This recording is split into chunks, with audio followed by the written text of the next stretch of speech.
Long ago, in the heart of the Igbo land, lived Adaugo, a young woman, known for her beauty and gentle spirit. She was the first child and only daughter of her poor father Okoro, and so, he cherished her so much. Her mother loved her for her hardworking spirit. Her friends admired her for her beauty, and her two younger brothers cherished her for the sumptuous meals her hands make. Adaugo's life was simple, filled with laughter and love until the king's men arrived one fateful day. Adaugo's father was heavily in debt to the king. He owed the king 500 tubers of yam which he sowed during Okochi but did not harvest a good yield.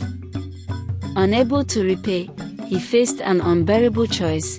His beloved daughter would be taken to the palace as a palace maid as the custom demands. Adaugo's world is shaken when the palace guards arrived at her father's compound to claim her for the king.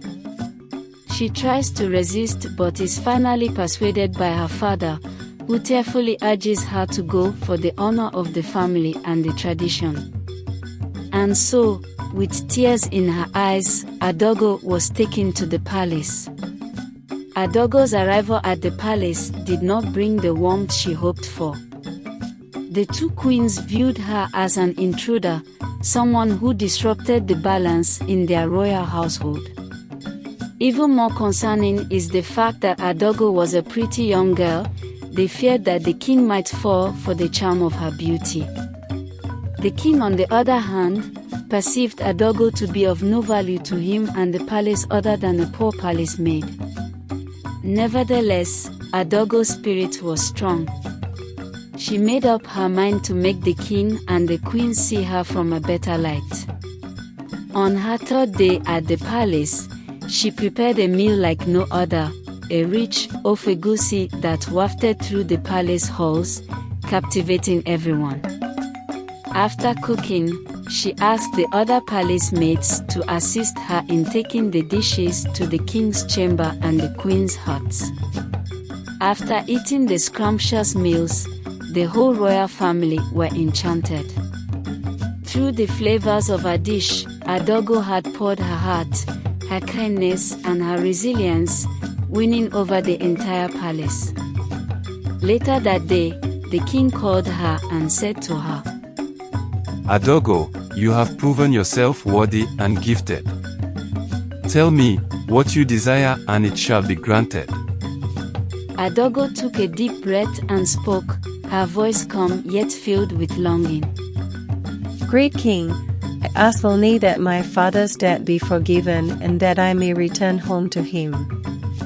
His happiness and peace are all I desire. The king smiles gently, his face showing respect and admiration. He nods, a royal gesture that signifies his approval of Adaugo's wish. You shall have your wish, Adaugo. Your father's debt is forgiven, and you may return home with my blessing. But only if you return on every Afo market day to make a delicious meal for I and my queens. He said with a smile. Certainly, Great King, she responded. And so, with the king's blessing and numerous gifts, Adaugo returned home, her face beaming gratefully. Her father, overwhelmed with gratitude, embraced her. Through her kindness and courage, she had not only restored her family's honor but had also shown that even the simplest gesture could bring great joy to a king's palace.